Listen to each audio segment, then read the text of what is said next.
everyone! Welcome back to another video. I'm Kay Jelly. I love making plushies. I really don't like using patterns, and sewing all those pieces together, that's a type of patience I just don't have. So instead, I use socks to give me that adorable round shape that I oh so desire. I've even made mini versions of my plushies before, but today I decided I wanted to make even more tiny plushies. I've already got 3 concepts in mind, so let's bring them to life.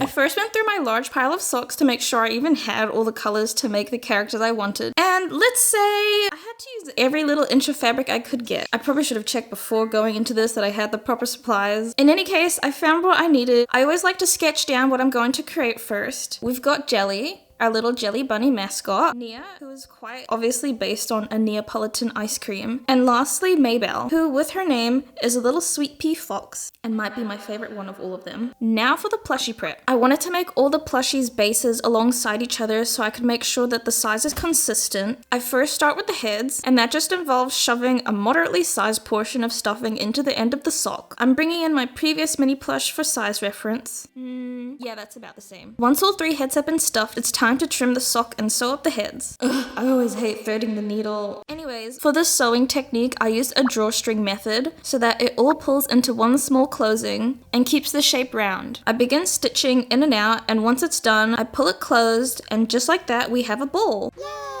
And they're all perfectly round. It kind of looks like a caterpillar when they're all together. Next is to measure the body, so I'm bringing back the plush for reference. I also forgot to mention that the socks have been flipped inside out, so when I'm drawing and sewing, I'm not doing it on the good side. And for this, I'm just using a back stitch. Then I'm ending the stitch with a loop. Time to trim the bodies. Then I stuff the tummies and make sure it suits the size of the head, and I do the same stitch to close up the bodies I used for the head. To connect the body and the head together, I do a ladder stitch. That means that the stitch forms a ladder, and once it's pulled, it draws both pieces together tightly. And ta-da! All 3 bodies are done. And now it's time for our first plush, Jelly. I just can't stop squishing it. It's so squishable. Time to add her details like the ears and the creamy little swirl tail. So to do that, I take bits of the sock that I cut off from earlier, I flip it inside out, and I start sketching all the little shapes that I need. I keep the ears on the small side because Jelly is more of a dwarf rabbit rather than like a big forest rabbit.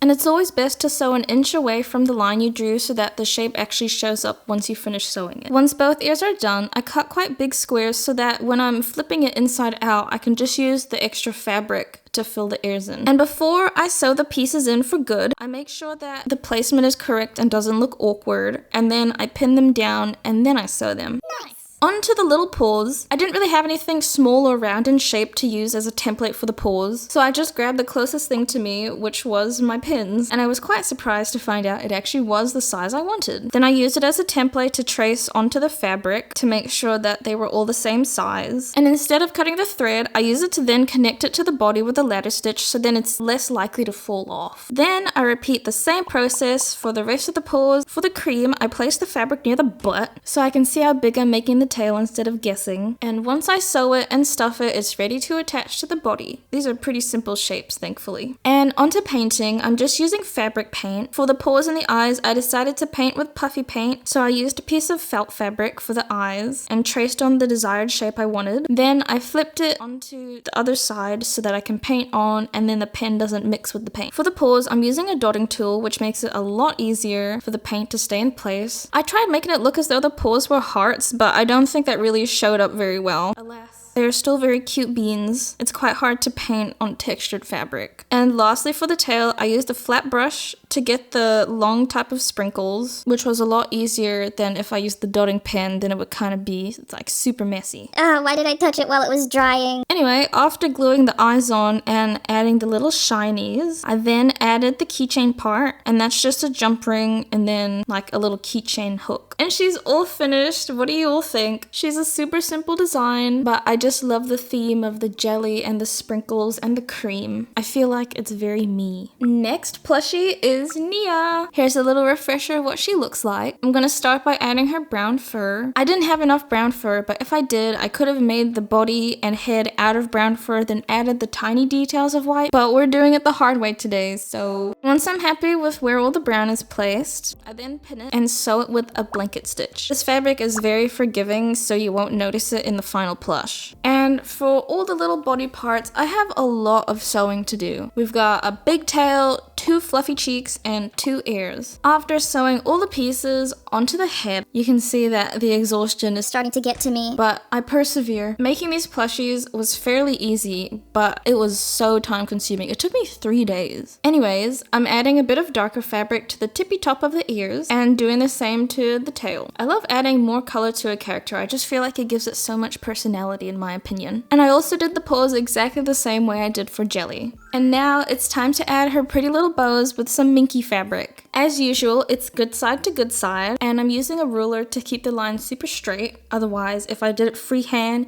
it'll be really wobbly. For all the pieces of the bow, I did a backstitch because this fabric, unlike the socks, aren't forgiving, so I need to be really precise with how I'm sewing it. These bows were so time consuming, but at the same time, I got to just zone out and do my thing, and I ended up daydreaming my way through all of them. Now I'm just seeing where the placement of the bow is gonna go to make sure it can actually sit comfortably. I also added little ends to the bows so it looks like it was actually tied instead of just sitting there like a clip or something. For the bow on the butt, unlike everything else that I've tested the placement for, I didn't do it for the tail and the bow, but it's fine. I can do my best to fix it. And I totally wasn't panicking at this point. I'd already started sewing the bow before I realized I didn't look at the placement. And I really didn't want to do it again, so I just kind of went with it and tried fixing it as best as I could.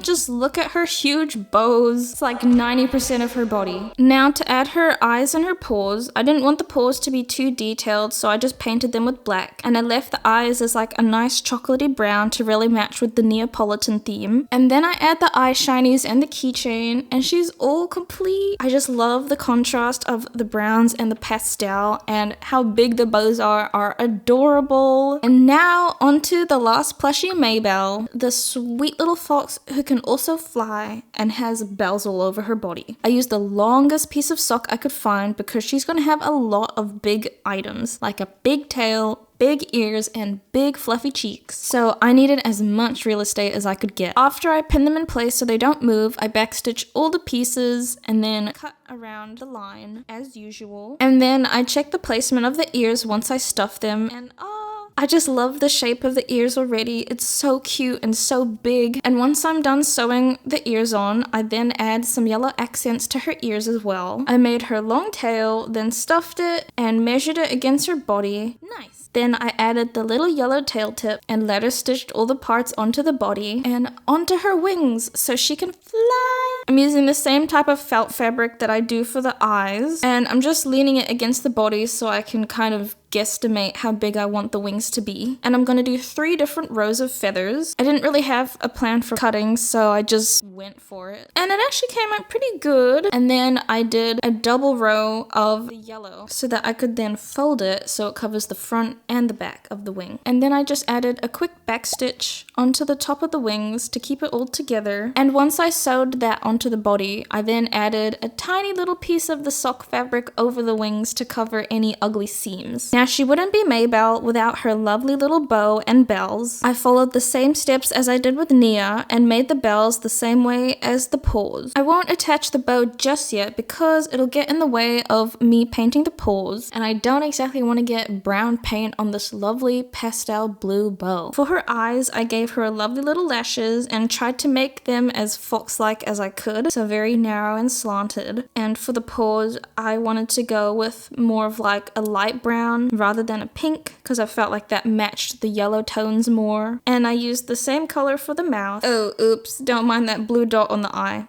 I was just testing the placement and it wasn't dry. Anyways, I'm finally sewing the bow on after all the little pieces are dry, and that made my life a lot easier doing the bow last. She might not be able to walk with that big bow on, but at least she looks fashionable. And lastly, I glue the eyes on with paint. I think I'm losing it. It just looked exactly like the glue at the time, and I was so tired that I didn't even realize till after I already stuck them on with paint. I'm just gonna forget I did that and do the eye shinies. And after adding her keychain, she is all done. I absolutely love her so much. She is definitely my favorite out of all the 3 I've done today. And here's all 3 plushies together. Let me know what you all think in the comments, and I'll see you all in the next video. Bye!